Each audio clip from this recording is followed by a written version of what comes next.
What if the way you start your morning is quietly destroying your focus, draining your energy, and pushing you into a life of constant reactivity without you even noticing?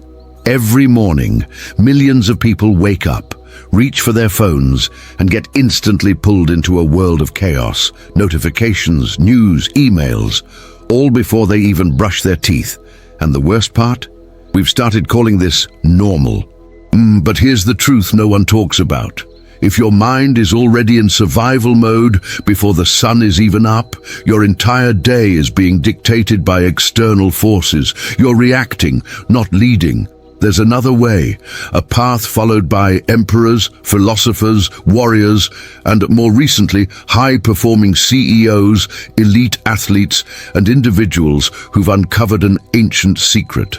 A simple but powerful method that transforms your mornings into a weapon for clarity, strength, and inner calm. This method isn't new. It's over 2,000 years old, and today it's being revived by people who are tired of living on autopilot. Welcome to the Stoic Lighthouse. Let it guide you to peace and wisdom. In the words of William B. Irvin, a Stoic morning ritual is not about controlling the world. It's about preparing ourselves to face the world with courage and tranquility. In this video, I'll walk you through 5 powerful Stoic morning habits that can double your productivity, stabilize your emotions, and anchor your mind, all without relying on gimmicks, apps, or miracle routines. These are principles grounded in timeless wisdom and adapted for the chaos of modern life. And by the end of this video, you'll understand how just one of these habits, if practiced daily, can completely rewire the way you experience your mornings and your entire life. But stay with me until the end, because the 5th habit is by far the most misunderstood and most neglected, especially by those stuck in hustle culture. And yet, it's the one habit that separates emotional exhaustion from lasting fulfillment. If this resonates with you, tap the like button and subscribe to the channel. That's how you help the Stoic Lighthouse reach more minds and light more paths. Are you ready to take back your mornings? Let's begin. Habit number 1, morning reflection. Anticipate the day, command your mind. Most people wake up and immediately fall into the chaos of the day. The alarm buzzes, emails light up, social media screams for attention. Their mind is already fighting fires before their feet even touch the ground.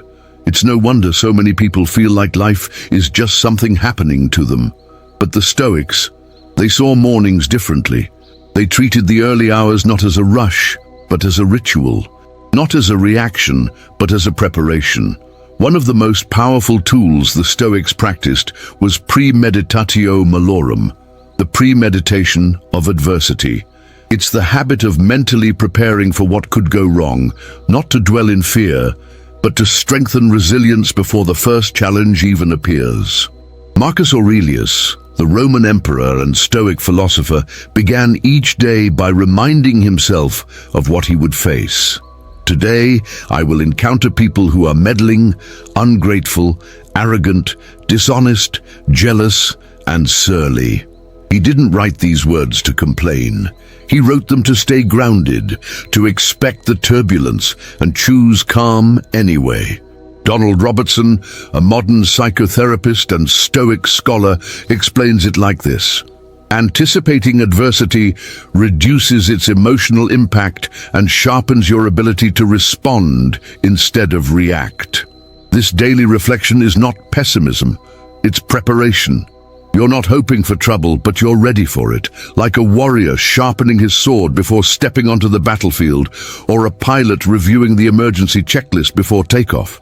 Epictetus urged his students to master their expectations, not the world. It's not what happens to you, but how you react to it that matters. So what does this look like in real life? Each morning, set aside 5 quiet minutes. No phone, no noise. Just sit with yourself and ask, what kinds of people or situations might test me today? What is outside of my control? How do I choose to respond, not react? As a Stoic, write it down or say it aloud. Let it become a ritual of grounding.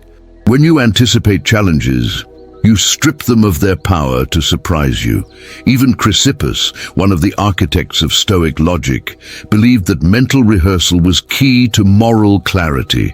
By visualizing potential difficulties, you practice virtue ahead of time. This habit doesn't just reduce anxiety, it trains your identity. Because every day, life will test your patience, your values, your discipline.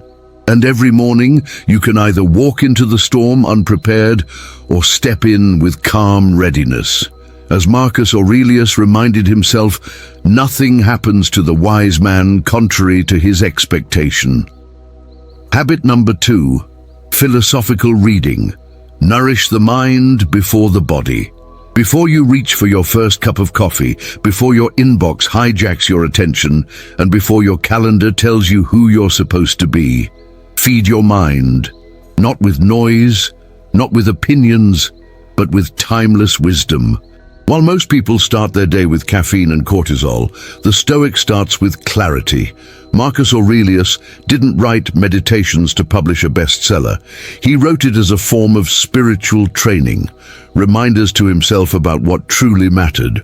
Every morning, he would return to those truths to protect his mind from the chaos of the empire he ruled. Marcus Aurelius reflected, "The soul becomes dyed with the color of its thoughts." So the question is, what colors are you using to paint your mind when the day begins? The modern world is overflowing with distractions. Our phones feed us outrage. Our feeds sell us perfection. But a Stoic knows the first input of the day should be intentional, a compass, not a current. That's where philosophical reading becomes a powerful tool. Pierre Hadot, a philosopher who spent his life reviving ancient practices for the modern world, emphasized that philosophy must be lived, not just studied. He viewed daily readings as spiritual exercises, acts that shape who we are becoming. In his words, reading philosophy is not about accumulating information, it's about transformation. 5 minutes, that's all it takes. Open a page of Marcus Aurelius, Epictetus, Seneca, or even a modern interpreter like Ryan Holiday. Don't skim, reflect. Let a single paragraph echo through your thoughts. Ryan Holiday puts it like this: read to remember who you are and who you're trying to become. Even the ancient cynic Diogenes, known for his radical lifestyle, believed in challenging conventions through simplicity and reflection. He didn't need libraries, he lived the philosophy. You don't need a perfect bookshelf, you need a practice. Seneca taught, "It is not the quantity of books, but the meaningfulness of what you retain that creates wisdom." Keep a journal, highlight a line, revisit a principle.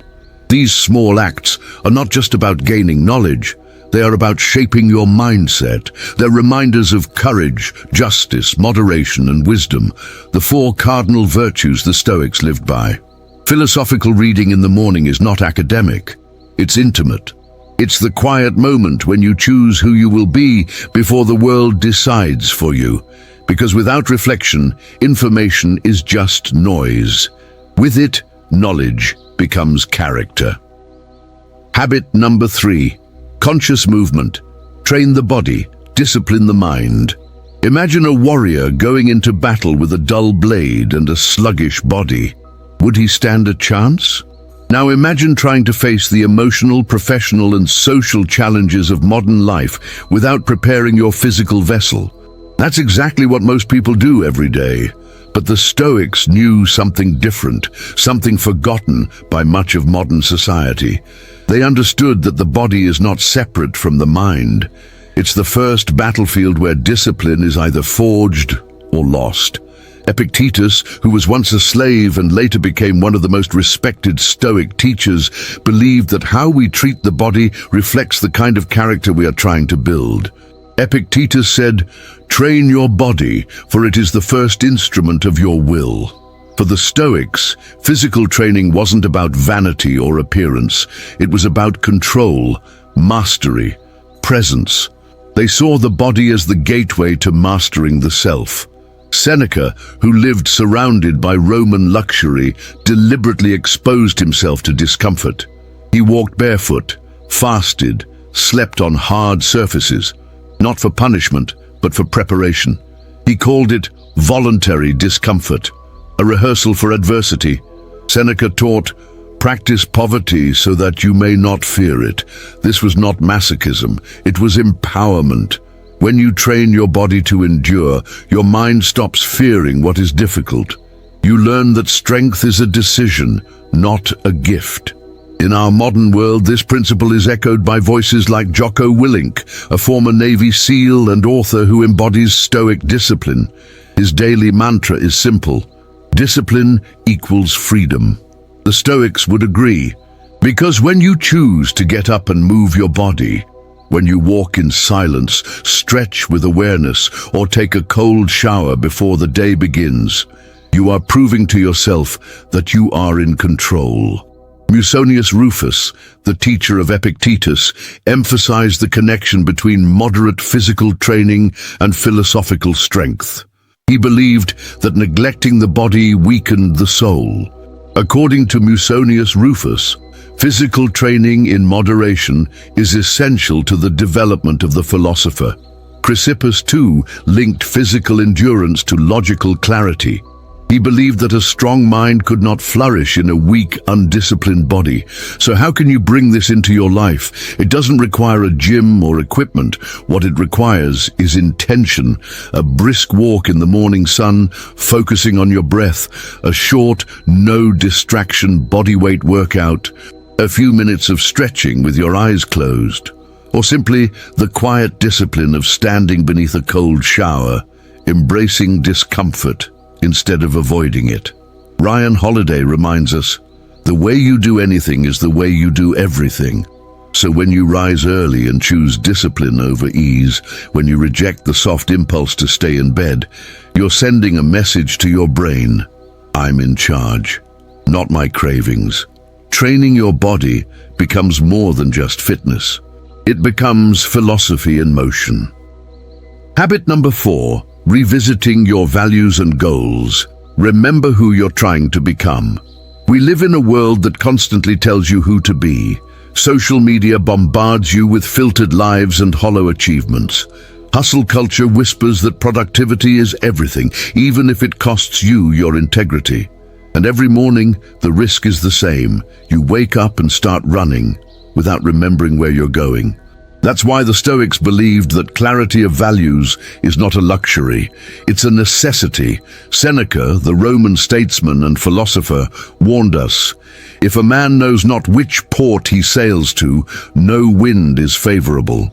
The Stoics were not obsessed with external goals. They were focused on internal alignment.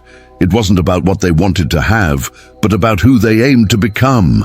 That's why revisiting your values and goals each morning is a core Stoic practice, not for ambition, but for identity. Massimo Pigliucci, one of the most respected modern interpreters of Stoicism, explains this beautifully.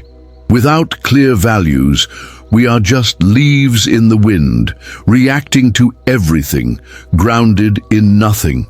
Think about that. How often do you check your phone in the morning, but forget to check your inner compass? The Stoics flipped that script. They believed in starting the day by verifying their direction, like a navigator checking his stars before setting sail. Epictetus urged his students not to merely talk about virtue, but to embody it. Do not say that you are a philosopher, act like one. So how do you bring this Stoic principle into your morning? Take 5 minutes, quiet, no distractions, and ask yourself, what virtues do I want to embody today? Am I living by impulse or intention? Do my current goals reflect the person I truly want to become? You can even anchor this reflection by choosing 2 or 3 quotes that represent your core values. Courage, temperance, justice, wisdom. Read them slowly. Let them soak in. Then write down one essential goal for your day, not a task, but a way of being. Musonius Rufus, a teacher of moral discipline, insisted on this daily ritual. Repetition is what shapes character. That's the Stoic formula. Remind yourself daily. Align yourself consistently, because every day the world will try to pull you off course. It will offer shortcuts, temptations, and applause. But values?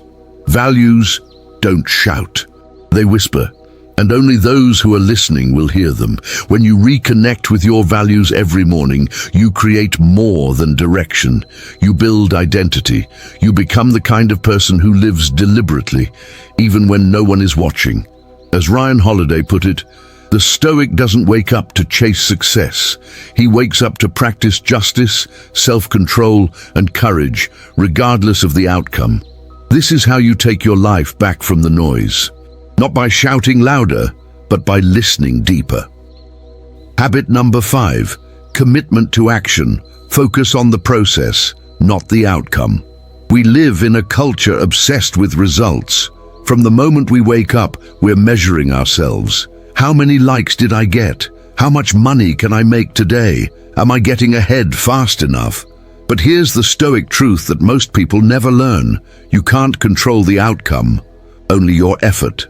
Epictetus, who lived as a slave before becoming one of history's most influential philosophers, taught his students to focus only on what was truly theirs, their thoughts, their choices, their actions.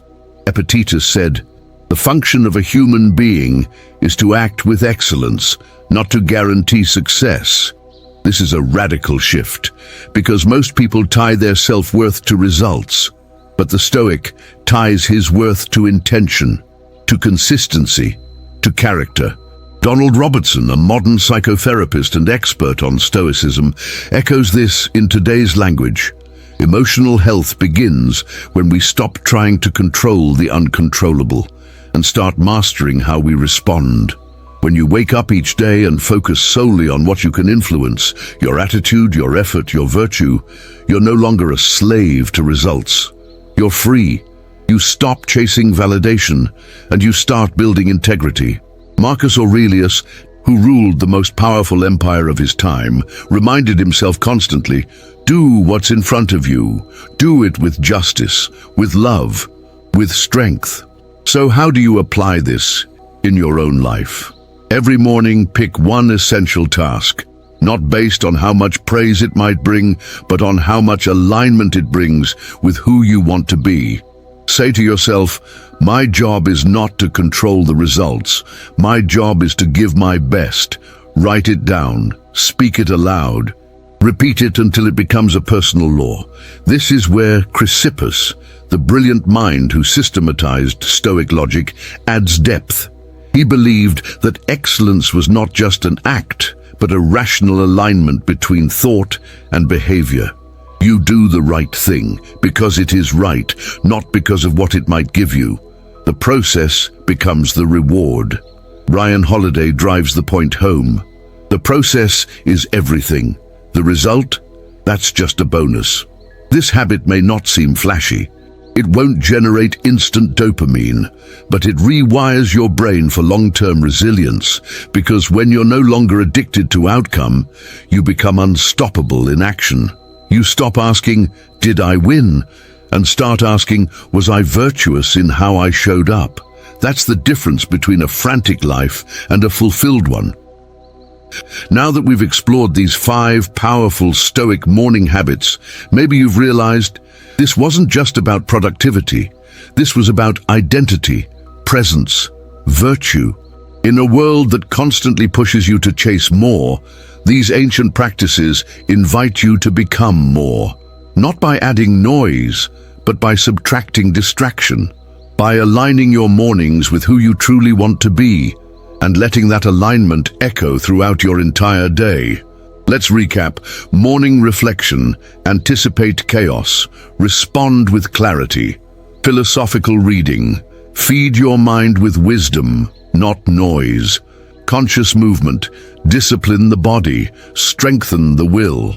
Revisiting values. Anchor yourself in what matters. Commitment to action. Do what's yours to do. Leave the rest. Each habit is a seed, and every morning you choose to plant it with intention, you're shaping the person you're becoming. You're not just surviving the day, you're leading it. and that leadership starts inside. Massimo Pigliucci offers us a reminder worth repeating. Stoicism is not about enduring life, it's about mastering it with dignity. So here's your invitation. Don't just watch this video, live it. Pick just one habit, practice it for 7 mornings, with purpose, with presence, and then come back here and share your experience. Write in the comments, "I'm committed to my Stoic morning." Let's build a community of people who rise with intention, not addiction. If this video brought you value, show your support, like it, subscribe to the Stoic Lighthouse, share it with someone you care about. Because you never know how one small shift can illuminate someone else's path. And before we go, here's a glimpse of what's coming next. You're losing opportunities because you can't control your emotions. What Stoicism can teach you about power under pressure. In that video, we'll dive into how uncontrolled emotions are silently sabotaging your decisions, relationships, and even your success. And how the Stoics taught us to take back control from the inside out. So turn on notifications. You won't want to miss it. And one last reminder from Marcus Aurelius, rise, do what is right. Life is too short to be a slave to your impulses. Thank you for being here. You are now part of the Stoic Lighthouse. Let it guide you to peace and to wisdom. Until next time.